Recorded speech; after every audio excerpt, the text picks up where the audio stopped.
model of interconnected research and scholar activism. Not only that, Christy is a literary scholar and a cultural historian of early modern France and the French Empire. And so we really welcome this bringing in of more multidisciplinarity. Her research is deeply interdisciplinary, and her work on neoclassical French theatre and early modern theories of language, the culture of war, and the history of motions, critical race theory, are all fundamental to what she works on.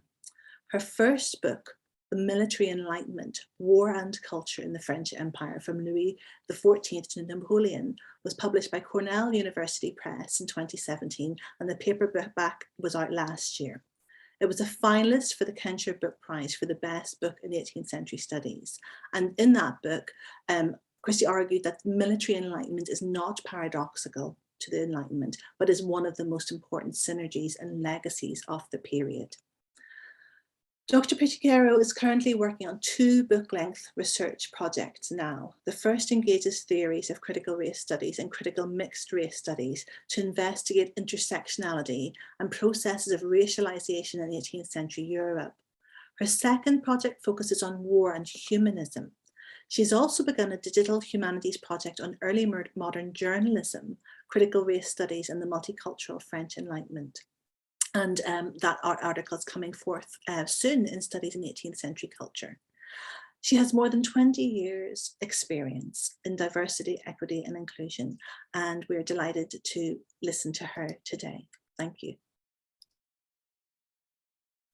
Thank you so much for that warm introduction, Carrie, and thank you, Carrie and Elaine, for this wonderful honor of being your first speaker in the ODSECS series of 2022. And many thanks to all of you for being here. It's a very busy time in the semester. Many of us are in our second week. And so I very much appreciate your taking the time to join this discussion and to think about this question of Black lives in the 18th century together.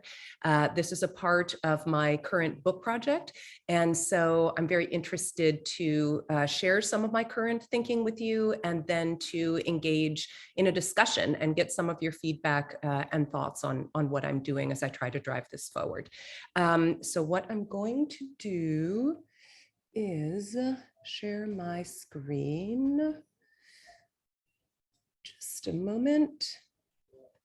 I have 2 computers going here.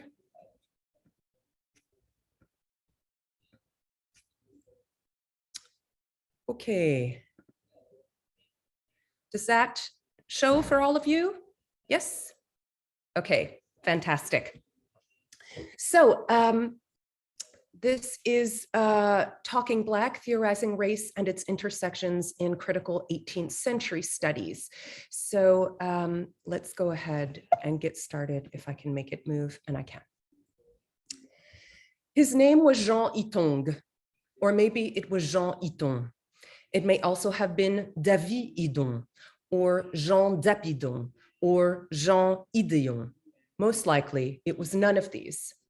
In contrast to most Black men in metropolitan France during the 18th century, his existence under these varied names is marked in 5 archival entries in the Service Historique de la Défense, in the Archives Nationales, and in 1 departmental archive.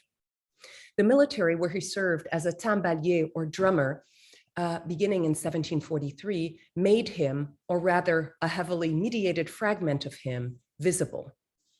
Itong enters the record in 1749, having been recruited by the famed Marshal Maurice de Saxe to serve in his pet regiment, the Volontaires de Saxe.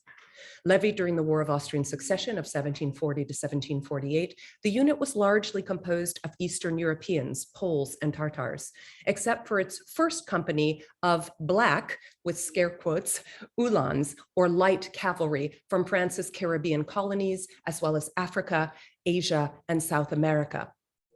Saxe took great and deliberate pains to assemble this company once the king authorized its creation on March 15, 1743. He recruited them from other units in the French army, many of which had a single black timbalier who played drums to control movement of troops. He had members of his entourage inquire about the whereabouts of these black soldiers. corresponded with their commanding officers, and offered handsome payoffs in order to acquire each soldier. He also took initiatives to get freemen or slaves who were from the colonies, but who were either living or temporarily located in France. In one instance, he was able to enlist 2 Black enslaved men located in the Atlantic hub of Bordeaux, since they had not been registered properly, which nullified the ownership status of their masters. Sax's volontaire and his recruitment methods attracted the attention and ire of colonial lobbyists who were already present, active, and powerful in the 1740s. These individuals were horrified that Sax would willfully steal their property, and were even more so at the thought that their former slaves would receive military training that they might one day decide to turn against their former masters. They put tremendous pressure on the naval minister, the Comte de Maurepas, to intercede on their behalf and to curtail Sax's mustering efforts, which Maurepas did. Of the 90 men in Sax's Black Company, 39 came from the African continent, like Jean Hiton, according to their places of origin, listed on the Contrôle des Troupes.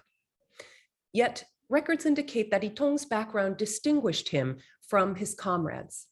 In 1777, he is listed as having been born a prince in the kingdom of Juda, or Ouida.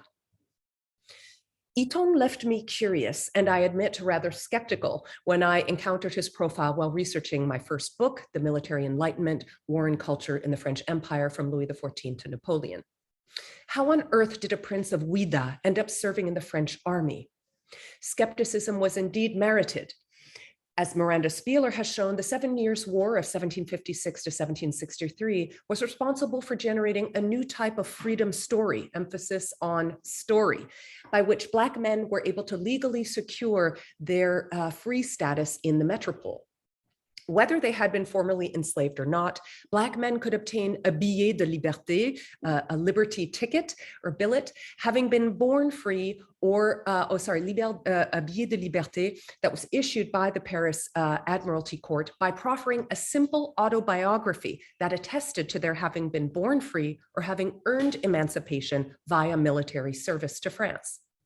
Spieler indicates that a number of men utilized this tactic in a calculated, though sometimes futile, attempt to escape any possibility of enslavement or re-enslavement. Despite my initial cynicism, Jean Hiton and his story of a princely past life beckoned me, and I decided to do what no one had seemingly ever done before in confronting this narrative. I decided to take Prince Hiton at his word.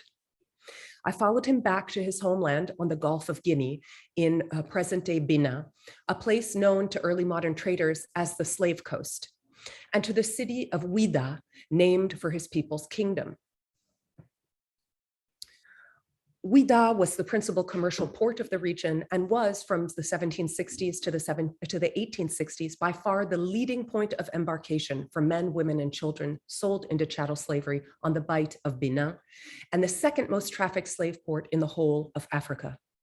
We estimate that about 22% of all enslaved people exported into the triangular trade came from the Bight, and that 51% of these individuals were sold through the port of Ouida.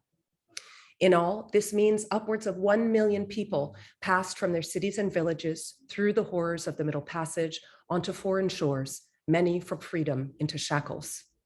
There's a strong chance that one of my own ancestors came to America on one of these boats. The kingdom of Ouida fell suddenly and violently in 1727 to its ally-turned-enemy, Dahomey, under the remarkable military forces of Dosua Gadja, the 5th king of Abomey, whose emblem you see here. I'm studying the life and death of Hiton's father, King Afon, the last king of Ouida. My research has led me toward the Fon peoples and languages, toward studying the religious, social, political, and military system of the Ouida people, and an upcoming trip to Benin to do archaeological, art history, and ethnography work with the descendants of the kingdom of Ouida. When the kingdom fell in 1727, many people of Ouida were gruesomely slaughtered and displayed. Some refugees escaped, and many people were sold into chattel slavery. In this narrative, Jean Hiton was one of the last surviving princes of the kingdom of Ouida. And this last prince was most likely came into the French Empire as a slave. His humanity, like so many others, was overwritten by economic valuation, and his life would have been worth only 7 ounces of gold. When I introduced Itong at the start of my talk, I said that the archives made him visible, but that is something of an overstatement. Jean Itong's life and claim to African royalty have been dismissed and even scoffed at by the tiny handful of scholars who have looked at Saxe's Black Regiment. Seen as an exotic aberration, Itong and his comrades were notable to scholars only for their Blackness, in contrast to, in the negative space of, the bastion of white male power that was the Continental French Army. The historical treatment of these men has been silently molded by the damaging and fallacious frame that Hegel put forward in his philosophy of history, one that posited, as Michelle Wright has written, and I quote her, "The Negro stands outside of analytical history, namely that history of intellectual, technological, moral, and cultural progress guided by absolute reason, capital A," end quote. The structural and cultural racism of the discipline of history and of 18th century studies, one that Haitian historian Michel Rolfe-Trouillot so poignantly interrogated in his seminal work, Silencing the Past, is undeniable here. Grappling with this type of racism that solidifies in policies, practices, and attitudes, consciously or unconsciously, to the detriment of the study and livelihood of different non-white racialized peoples, is precisely the goal of critical legal studies and critical race theory. Within the context of our studies and the discriminatory structures that persist in our institutions and racialized culture and mental processing, I assert the ineluctable need to study and develop critical race theory in our time, which is a major imperative of my current project.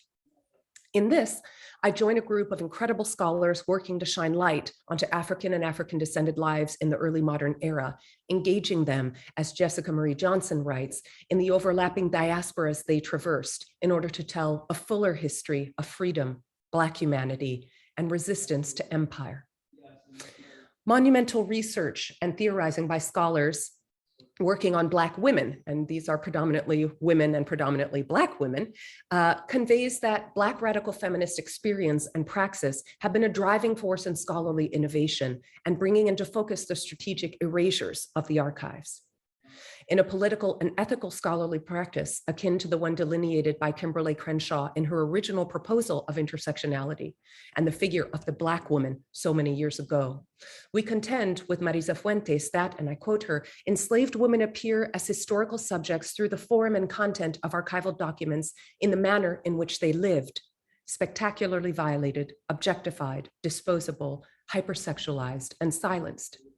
The violence is transferred from the enslaved bodies to the documents that count, condemn, assess, and evoke them, and we receive them in this condition, end quote.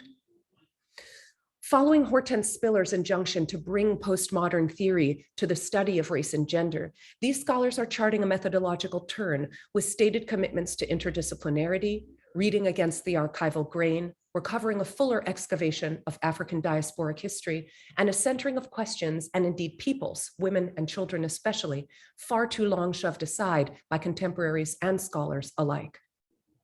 While we understand the forces at play in the writing of history, these omissions are truly baffling, given that, as Spiller so presciently remarked, and as later studies evinced, and here I quote her, the African female in both indigenous African cultures and in what becomes her home performed tasks of hard labor, so much so that the quintessential slave is not male, but female, end quote. These scholars are reshaping the field through introducing the analytical tools and terms that are our trade in gender studies, intimacy, kinship, the family, to reveal experiences and practices, as well as what Jennifer Morgan calls a political economy of women in an era of early modern slavery. To Jennifer Palmer's dispossessed mixed-race daughters of planters, to Jennifer Morgan's laboring women crammed into a dehumanizing culture of numeracy, to Saidiya Hartman's two Venuses, to Johnson's Black women swimming at the crossroads between empires and oceans, diasporas and archipelagos, I am introducing Prince Itong, his comrades, and several generations, 5 generations of Black men who traveled some of the same pathways, cultures, laws, and spectrum of freedom and servitude. Men, and in particular African and African-descended men, have something of a dicey standing in the methodological turn of our moment. As post-colonial feminists have argued, with rightful and righteous indignation, Black sisters have continually been rendered subaltern from the first wave of anti-colonial criticism to more modern instantiations of Black diasporic theorization, such as Paul Gilroy's Black Atlantic. How is it that people speak of and uplift Aimé Césaire and France Fanon, but know nothing of Paulette and Jeanne Nardal, the mothers of the negritude and Black internationalism movements of which these men were a part? Why did it take us so long to realize and rectify the purposefully narrow positioning of the male as the quintessential slave, revolutionary and signifié of the word nègre or negro, as Andrew Curran has shown? While it is indispensable to remedy these errors, my work on Black men in the 18th century French military has helped me to realize that they too have been spectacularly violated, objectified, disposable, hypersexualized, and silenced in ways that overlap and contrast with the experiences of Black women. Judging on the archives in which I work, to borrow Fuentes' formulation, if we are cutting along the bias to include women, I argue that we actually need to cut along the bias to include men as well, and to work to exhume and rehumanize, recomplicate their identities and lives. In the vast silence, the work of talking Black allows them to talk back. I ground this work in a vision of a feminist and humanist practice that I share with Hortense Spillers. In a 2007 interview with Saidiya Hartman, Farah Jasmine Griffin, Shelley Eversley, and Jennifer Morgan, Spillers articulated that her seminal article, Mama's Baby, Papa's Maybe, an American grammar book, she affirmed that not only her vision included the women's movement. Oops, sorry, let me rephrase that. So Spillers articulated that her seminal article, I'm talking about Mama's Baby, Papa's Maybe, that it affirmed not only her vision that the women's movement was about moving toward a society that did justice towards everyone, but also that studies of African diasporic subjects, women and men, must be studied together. She suggested that, and I quote her, Black men can't afford to appropriate the gender prerogatives of white men because they have a different kind of history. If there is any such thing as a kind of symbiotic blend or melding between our human categories, in this case of the diasporic African, then this is the occasion for it. Men of the Black diaspora are the only men who had the opportunity to understand something about the female that no other community had the opportunity to understand, and also vice versa. What is more, Spillers said that her article aimed not only to show the integration of the women's movement with the Black movement, but to counter the fact that, and I quote her again, that the history of Black people was something you could use as a note of inspiration, but was never anything that had anything to do with you. You could never use it to explain something in theoretical terms. There was no discourse that it generated in terms of the mainstream academy that gave it a kind of recognition. And so my idea was, and this is still Spillers, and so my idea was to try to generate a discourse or a vocabulary that would not just make it desirable, but would necessitate that Black women and men be in the conversation, end quote. Spillers herself began this crucial work, and I feel that it is imperative now. At a time when critical race theory is under attack and scholars of the African diaspora are increasingly frustrated by the limitations of the predominant tropes for discussing Black subjectivity, it is more vital than ever to generate what Henry Louis Gates has called indigenous Black principles of criticism.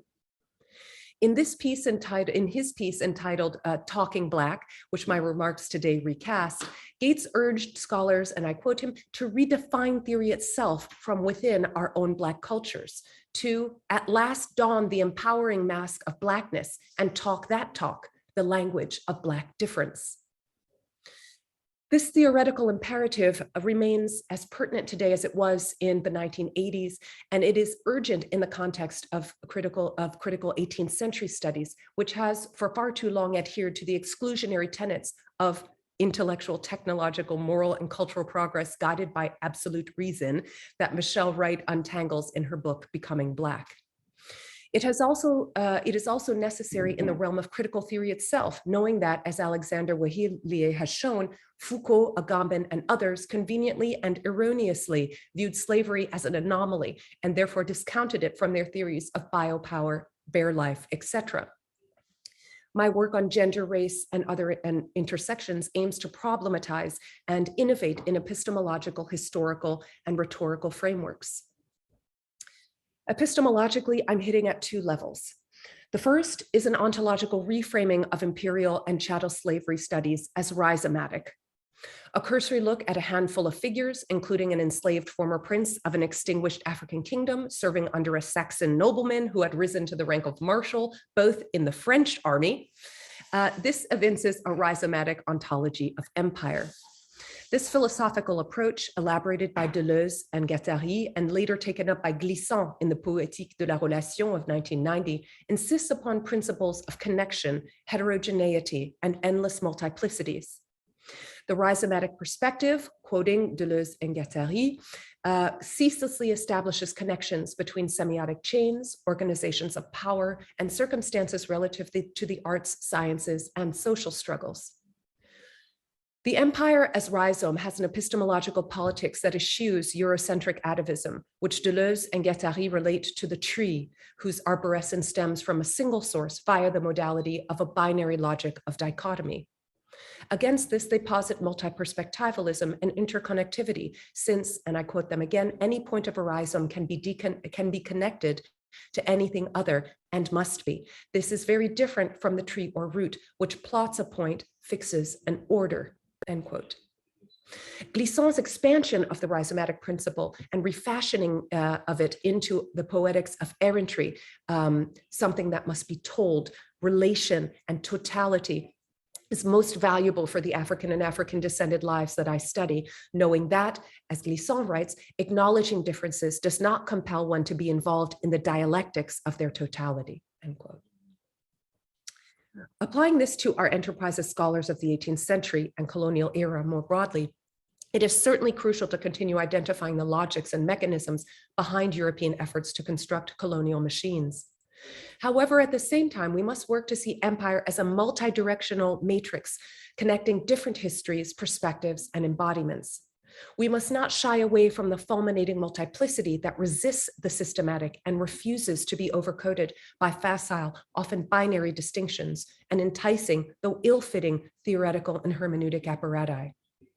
Studying diasporic African and African descended lives, like that of Prince Itong, makes this ontological framing and the need for a poetics not only abundantly apparent, but necessary. Similarly, in the very brief speculative sketch of Itong's life, it is clear that the middle passage epistemology, one that privileges the trauma of the transatlantic voyage, is also too narrow to be relied upon exclusively in characterizing his worldview and identity construction. We must develop a poetics of errantry that can apprehend and narrate a diasporic identity that is as rhizomatic as the spaces he inhabited from his life in Ouida to his death in a tiny hamlet in Northeast France. This relates to a historical problem that becomes a philosophical one. Our treatment of Black men in the French Empire during this era has fallen into two embarrassingly polarized tropes of slave and the revolutionary. We must tell more stories to illuminate the enslaved side of that dichotomy in the first place, but also to fill in the massive gap occupied by African descended individuals inhabiting different and indeed shifting places on the spectrum of freedom and servitude and the spectrum of race. We struggle to analyze because we struggle to place even celebrated figures such as the Chevalier de Saint-Georges, who I'm happy to talk about more in the Q&A, let alone individuals like Prince Itong. In my work, I'm developing a poetics and speculative phenomenology of rhizomatic diasporic identity by engaging sociological concepts such as that of complex personhood that accepts an individual's choices and idiosyncrasies in their relationship to and pursuit of power, in the politics of gender, sexuality, and race, and in the lived semantics of gendered Blackness or African and ethnic descent. In this context, and in view of the space-time horizon for an individual's diasporic experience, I'm elaborating a notion of palimpsestic identity that highlights the layering of history and culture in an individual like Prince Itong. Thematically, this has pushed me to seek alternative prisms of analysis for giving texture to rhizomatic diasporic identity through conceptual frameworks at the crossroads of gender, race, and sexuality studies, concepts like power, privilege, performance, violence, intimacy, and community. These touch points become extremely useful as we think about the gender, Black subjectivity, and resistance through military service pursued by Black men. An opportunity that, we must remark, Black women in the French Empire did not possess. And here, just to note, you see, I don't know if you can see my cursor, here is a tambalier at the Battle of Ramillies in 1706, who is about to be captured. He's on white steed and is carrying the drum that he beats to coordinate the movement of troops. For the enslaved and for those for whom a return to or first experience of slavery was always looming, enlisting in the military meant a process of coming into the polis, into the law, and into individuated historical visibility, at least in the context of Europe. The army provided, in many cases, a reprieve from quotidian realities of slavery, and also provided a number of equalizing conditions. Soldiers in Saxe's Black Company of Volontaires entered into the marshal's and the state's care. This meant uniforms, horses, sleeping conditions, food, and pay. They also benefited, as did all soldiers, from shifts in cultures of martial punishment, the easing of those martial punishments, described by Arnaud Guigné. For Black officers during the French Revolution, this also meant being able to leverage their military service in order to ask favors of the state on behalf of their children and families. In France, the military was a chance for Black and brown men to be a part of a free community and emerge from genealogical isolation, narratively or literally. My analyses show that just like their white comrades, these men had nicknames, ones without racial marking, and that individuals were able to establish their genealogies, like Prince Itong, whether real or invented, within the new space and new audience of the military. This brings us back to the beginning of my presentation with the story of Prince Itong. And I will conclude here. I do not want to paint too rosy a picture.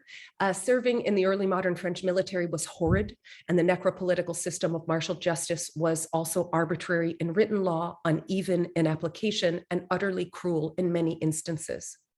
And while some men in Marshal Saxe's regiment were able to marry and build families in the metropole, others never married and had no progeny, at least none that lived. Some were either returned to slavery or entered into it for the first time. Racializing and racist biopolitical regimes and cultures plotted against their genealogical lines, locking them in the present during an age of enlightenment, thinking about posterity, and leaving but a trace of them in the archive. This makes it all the more important to tell their stories. Regardless of the traditional disciplinary, methodological, or theoretical boundaries, I will follow these people wherever they take me. Their lives are key to understanding the social construct of race in its infancy, as well as the structures of white supremacy, cultures of anti-Blackness, and possibilities of Black power. And their lives, like our lives, matter. Thank you.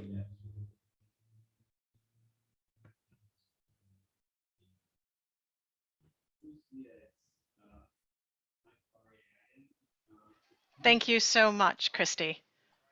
Can we ask a quick round of applause and thanks? Slight chaos here as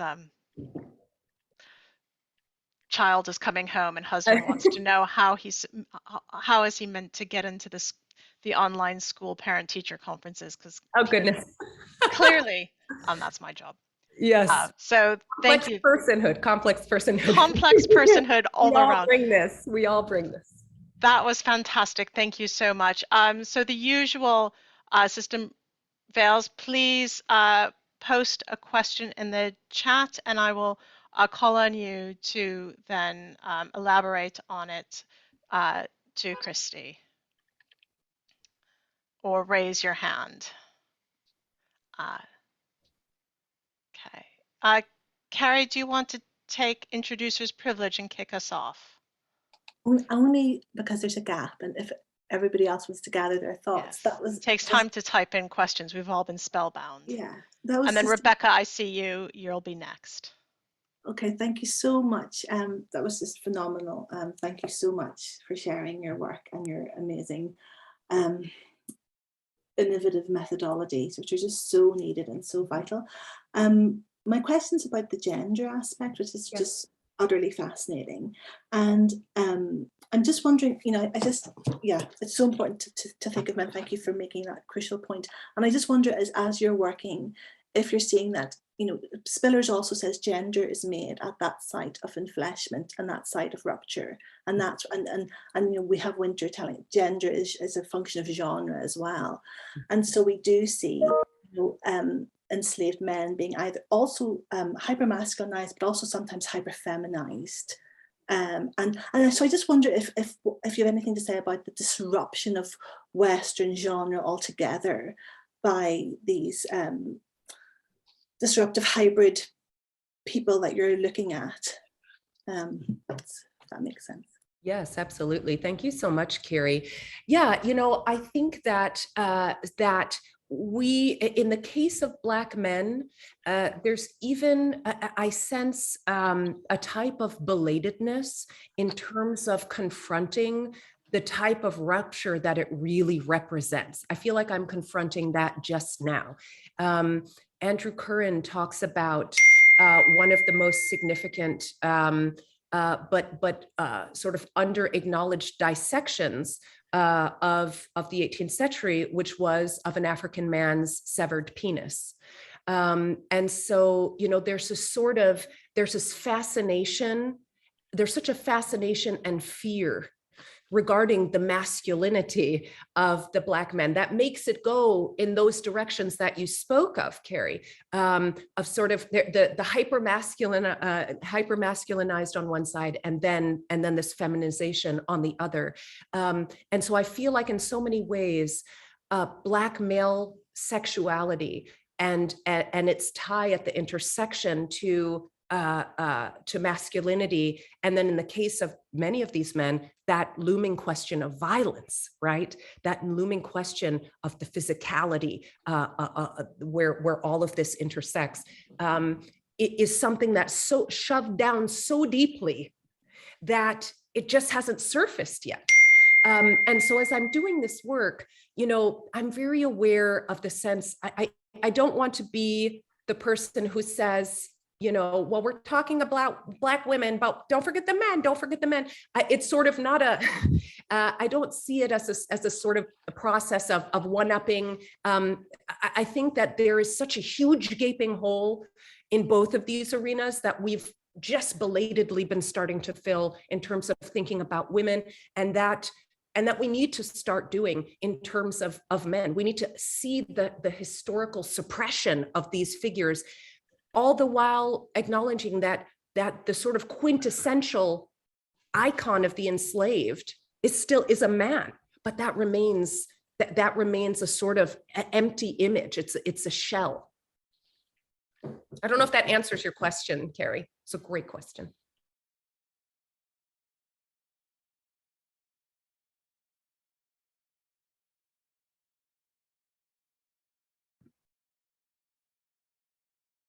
I don't know who's next. Is it Rebecca? Yes, Rebecca, you're next. Thank you. Christy, that was really wonderful. Thank you. And I'm really looking forward to seeing how it is that this project evolves. I was wondering if you could say a little bit more about how you're thinking about empire as rhizome and the way that you might be calculating African empire into that, just given that Dahomey-Ouida conflict was an act of African empire and expansion. And I'm always curious about in these sort of like reclamations of / really wanting to like show the world that Africa had a history, that African nations had their own geopolitics, that they had these complex social structures. How it is that you kind of like reconcile that with also talking about Blackness as this category of oppression that like led to race thinking in the Atlantic world without either over romanticizing African empire or, like erasing its complexities. Does that make sense? It does. Thank you so much, Rebecca. My answer to that would come from a methodological reflection. I think that microhistory is really key here. Talking about the very details of people's lives, about their trajectories as lived experience. That if we tell empire as rhizome through someone like Prince Itong, we get all those elements that you're talking about, Rebecca. I think we have to, I am a fan of Saidiya Hartman's proposal of critical fabulation. I think that there will always be gaps that we need to step into, but the sort of micro-historical work, the prosopological work, we need to, be very committed to those practices, in addition to opening ourselves up to interdisciplinarity. I have a tiny bit of training as an art historian, not so much as an archaeologist, but these things are happening now. I do not have training as a sociologist or an anthropologist, but I am setting up oral interviews with the descendants of Prince Itong. There are still royals of Ouida, even though Dahomey, as many of you probably know, is the dominating kingdom in Benin for centuries and is still the dominating ethnicity there. So, I think that the way forward is to tell these stories through the lived experiences as best we can, and to note the times when we move into critical fabulation. I think you have to call a cat in those moments and say, I am venturing a speculation here, but that I think is really crucial to understanding this individual as complex, to, for example, as John Thornton has written about the Haitian Revolution, in this concept that people said, I am a subject of the King of Congo. I'm here now, but I'm not, that's where I learned my battle skills. That is my culture. I am displaced and I have been enslaved, but I am a subject of the Kingdom of Congo. And so I think there's so much of that in the 18th century and in the 17th century as well. We can't tell these people's lives without a very close attention to the truly African nature of their identities and cultures. Is that helpful, Rebecca? Does that answer the question? Yeah, I'm really looking forward to seeing how this unfolds for you. I'm excited about this project. Thanks so much, Rebecca. And I just want to take a moment to plug next month's ODSECS talk, where Rebecca will be speaking. So we'll carry on this conversation next month. Carrie, you had a quick follow-up on Christy's last comment about the multiplicity of identity and the Africanness. Well, I was just putting that for reference. I don't want to take up okay. Space if people have, but just that's what Vincent Brown's drawing attention to in Tackle Your Focus, that these people aren't coming from nowhere, and they're bringing their martial arts and their skills and their cultures and their cosmologies with them. Exactly. And then I just was thinking of whether any of these forces have captured maroons in them, bringing them back to Europe. Christy, that was just another thing that occurred. Yes. I imagine that this is happening. So, some of these people are easier to trace than others. And so, I'm sort of trying to find them as they move through France. And if I'm able to, then trace their movement backwards, this is where I find them. I find them in France, for example, in the 1740s or in the 1780s. And then I can figure out, tracking backwards in the Admiralty records, where did they come in, through what port cities, who were they attached to? This is how I figured out that Prince Itong, that it makes complete sense, given the violent takeover of his kingdom and dispersal of his kingdom, that he was one of those people that ended up enslaved. And as a member of a family where the king had many wives, and there were many princes and princesses, it would make sense that not all of them make it, in the refugee group. So in any case, yes, I mean, and I love it that you mentioned Vincent Brown's book and I mentioned John Thornton, because that was a long time ago. We've known about this for a long time, but we continually sort of don't bring that in. And to your point that you're making now, Carrie, the blackness as I was saying earlier, sort of scholars have noted these gentlemen just because of their Blackness. It's an aberration. It's interesting, right? It's exotic. And nobody goes on to ask that next question of their trajectory, of their cosmologies, of their cultures, of their physical existences. Who were these people? So, this is a move that Africanists made a long time ago in many ways. We are arriving at it belatedly also because of the racism of history, right? And the racism of our disciplines that, have left these people as just black dots for far too long.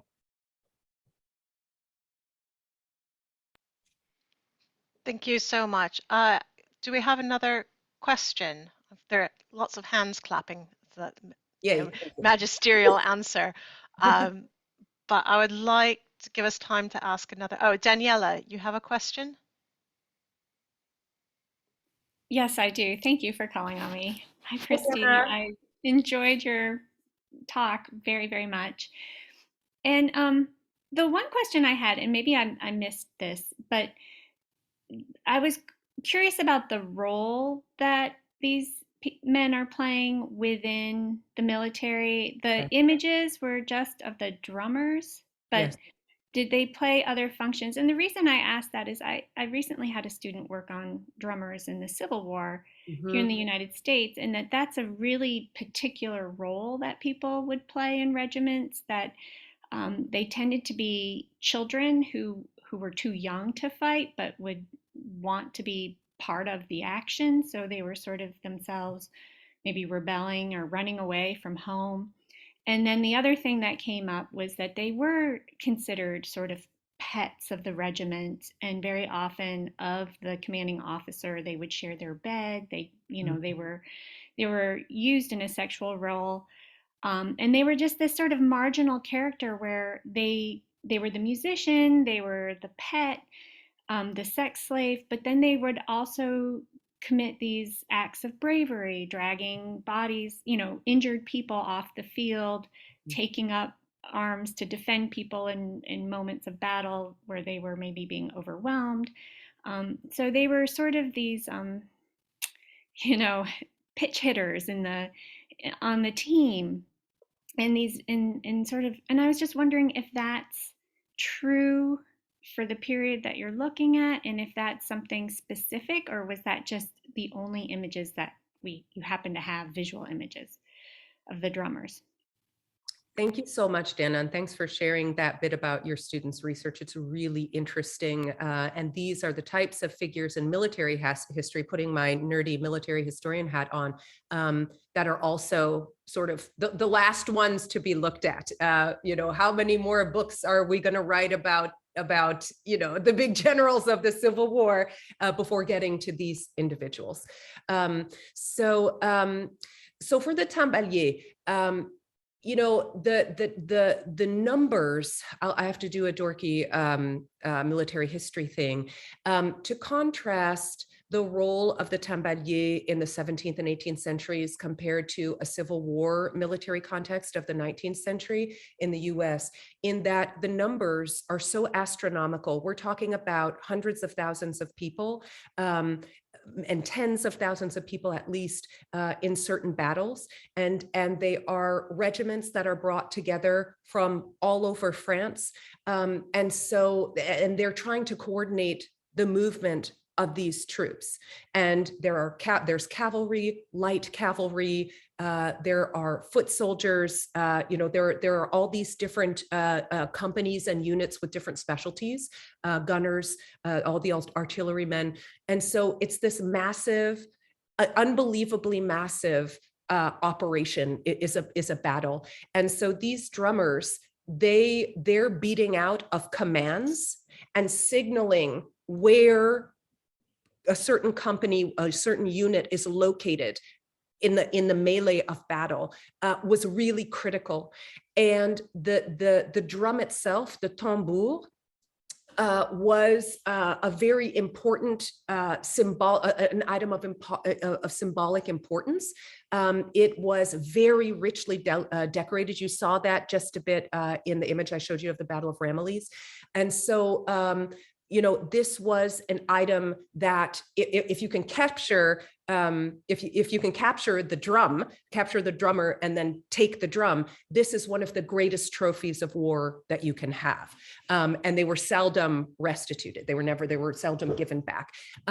So, you know, and the other thing that I'll say about these tambaliers, so I'm tracking right now, why African tambalier? Right? When I talk about this to my American students, you know, they're like, oh, classic, you know, Black dude in the rhythm section, you know, tell me something I didn't already know.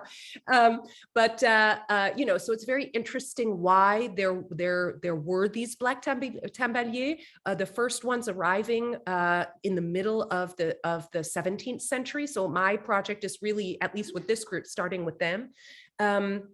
But then what I'm finding is that many of them are taken care of by the state. So they enter into the Invalides, which is the veteran hospital.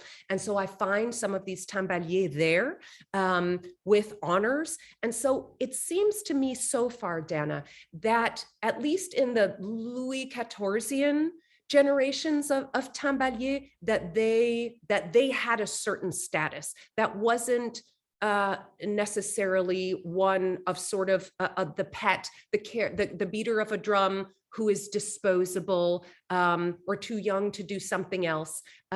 They were usually not children in my experience, from what I'm seeing, as I'm able to deduce the age of some of these gentlemen. And then by the 1740s, with Sax's unit, you know, they are serving as light cavalrymen. So they are trained, given horses, and Sax's unit is just so fascinating for this reason. He absolutely insists on equality for them. And he brings them with his other, you know, closest personal units to Chambord, to the castle, when they retire after the Battle of Austrian Succession of the 1740s. You know, but at the same time, and this is something we just need to recognize, Sax, you know, is no anti-racist hero. You know, he paraded them.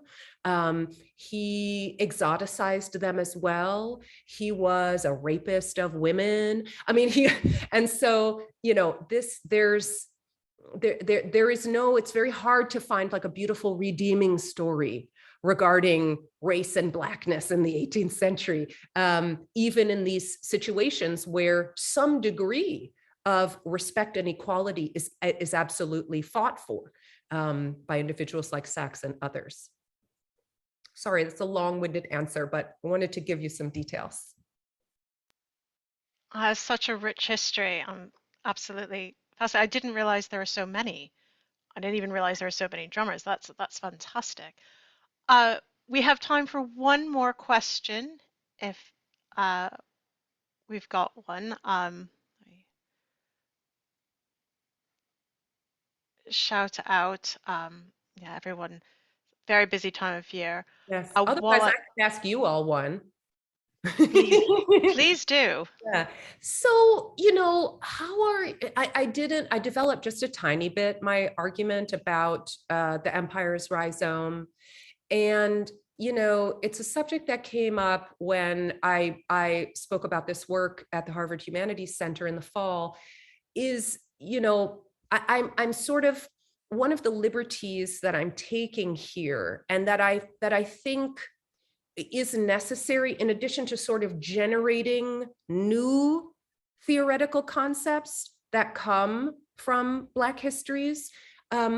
You know, Skip Gates is encouraging us to alter, to do also what Hortense Spiller said, to bring postmodern theory together with gender and race studies, and to sort of tailor concepts so that they can shed light and signify in different ways for this context. So, you know, of course, Deleuze and Guattari, 1968, you know, the sort of the annihilation of subjectivity, when it's precisely subjectivity that I'm trying to get at here. You know, do any of you find the sort of, you know, the mille plateaux, the thousand plateau sort of worldview as problematic in terms of the way that I'm altering it here in order to do this work? Right. Any defenders or detractors of Deleuze that want to jump in? I mean, I can chime in on that. I don't know that I would either defend it or detract from it. One thing that I've been increasingly interested in is looking and seeing what other kinds of like thought was going on in the 18th century that might actually mirror some of those ideas that people like Deleuze and Guattari came up with, or that some, you know, that sort of post-structuralist or postmodern thinkers were experimenting with, or in particular, I'm interested in new materialists and how it is that they're coming up in post-humanist models. They're coming up with these different kinds of models that I think actually are locatable in 18th century thought, and in 18th century African thought in particular. And so thinking about like, can we use this as a universally kind of intelligible theoretical language, but are there ways that it could actually be paired with 18th century discourses or other kind of like homegrown African discourses or Black discourses that might be getting at similar kinds of ends? It seems like a useful way to kind of like bring things together that would maybe satisfy the fact that those were frameworks that like talked about reality from this white perspective as if it were universal. So those are just my like off the cuff thoughts. Yeah, I really like that. And I think if I'm really explicit about, again, you know, to that question of not romanticizing or sort of, you know, being sloppy about things, I think if I'm very explicit about the way that I'm using that thought and sort of altering it. But also, you know, Glissant is so key in here. I mean, in some ways, Glissant is taking his cues from Deleuze and Guattari originally, but then he brings in these other concepts of totality and errantry that I think get us somewhere else. Also with their focus on narrative, with the Glissant's focus on narrative, which I think is, and a poetics, which is really, I think, key for what I'm trying to do here. That's really helpful. Thank you, Rebecca. Sure. Right. We've got a comment from Greg, but Kate's had her hand up for a second. So I'm going to ask her to comment, and then Greg. Hey, Christy. Hi, Kate. That was so great. Thank you so much. My question, I don't know whether it really is in response to the question you asked us or not, but I was really taken with your rhizomatic diasporic identity. But it made me then wonder what the impetus is, apart from a narrative impetus, of doing the genealogical family tree idea with the family of Iton. So those seem to be pulling into different directions. And so maybe you could tell us a bit more about what that story, what work that's going to do in your story. Yes, thank you for that question, Kate, and thanks for coming today.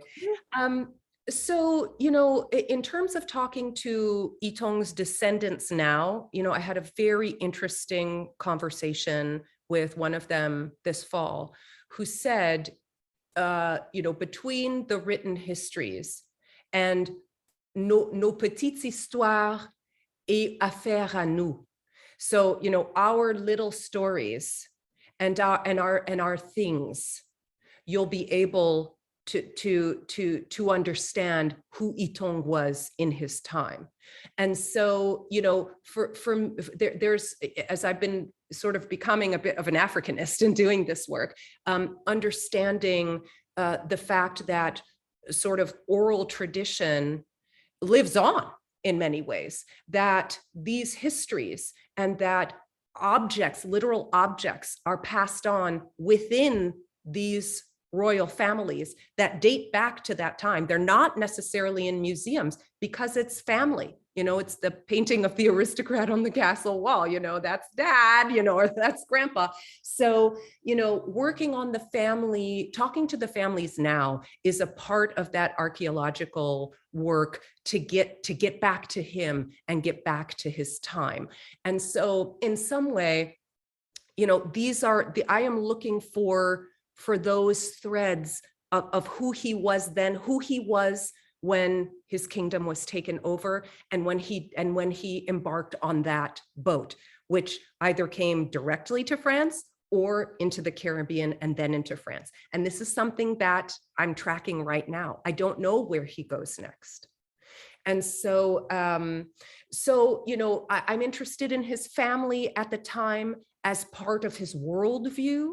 And so in that way, not sort of genealogical versus rhizomatic, but as a way of seeing him as a repository and an agent who acts from a space and then who adjusts over time as these different opportunities come to him. And that's why I like that concept, that sociological concept of complex personhood, that sort of, we are not fixed beings. Not now. We change a lot. And, so there's a way in which we accord that type of complexity to people like Rousseau, somebody who, changed over time. And we look at the ways that he contradicts himself and we laugh, or we say, oh, well, what happened to bring him to this point? We need to get to a place where we can get closer to that as we talk about Black lives in the 18th century, in the 17th and 18th centuries. So, it sort of goes into that direction. And so I think that in that way, I would be staying more on the rhizomatic side than a sort of genealogical side. Does that make sense, Kate? Okay, thank you. We have time. I'm just slightly over time, but I want to end by inviting Stephanie to ask you a bit more about connecting your poetics of errantry with a model of the picaresque in that period. Stephanie, do you want to elaborate?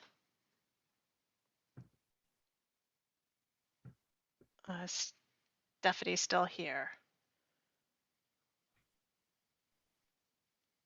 Stephanie's managing some things. She's having complex personhood. There are invaders, I think, in her immediate vicinity. Yeah, I've got it's a lot of that going on. Yeah. She was thinking about the Picaro. That is a figure of interest, and the sort of the concept of débrouillardise, of that sort of managing in space and doing with what you have, resourcefulness, right, is a quality of the Picaro, but also a quality of the epic hero, right? So I think that, I will think through the lenses of these genres as these people teach me to. What does Prince Itong instruct me to say about him? What does the Chevalier de Saint-Georges instruct me to say about him? What can I conclude? So I'm open to these notions, but I also recognize that some of our categorizing can be, first of all, is already a bit arbitrary in some ways. And I'm wary of wanting it to be one way or another and ending up with a sort of trying to fit a circle into a square that doesn't want to be in there. But let's talk, Stephanie, at another time about the picaresque as a framework. And all of our complex personhoods are pulling us in many different directions. Yes. So I'm going to wrap things up, but just a reminder that I will put this talk on our YouTube channel, the ODSECS YouTube channel, tomorrow, and there is the opportunity to comment on that as well. So I would invite both Christy as our speaker and anyone else who wants to comment to continue this conversation virtually online. And I'd just like to end by asking everyone to thank Christy by using your clap emoji or anything else that you'd like, just to register how grateful we are for her phenomenal talk. That was absolutely mind-blowing and very exciting. I learned so much, so thank you. Clap and all sorts of things to thank you. love. Thank you for the opportunity. I truly appreciate it. And thank you all for coming. It's just such a privilege. And I want everyone to please join us again next month for Rebecca Mitzstein, and in March for Dustin Stewart. We have a whole season of really phenomenal talks. So even though when we first planned ODSECS, we weren't expecting to all be trapped inside by a pandemic, but it is a place where we can all join and where there is a kind of equality and fellowship that current circumstances make very difficult in any other place. So I hope to see you all again next month. Thank you for coming out, and thank you again to Christy and to Carrie. Thank you. Thank you. Take care, everyone.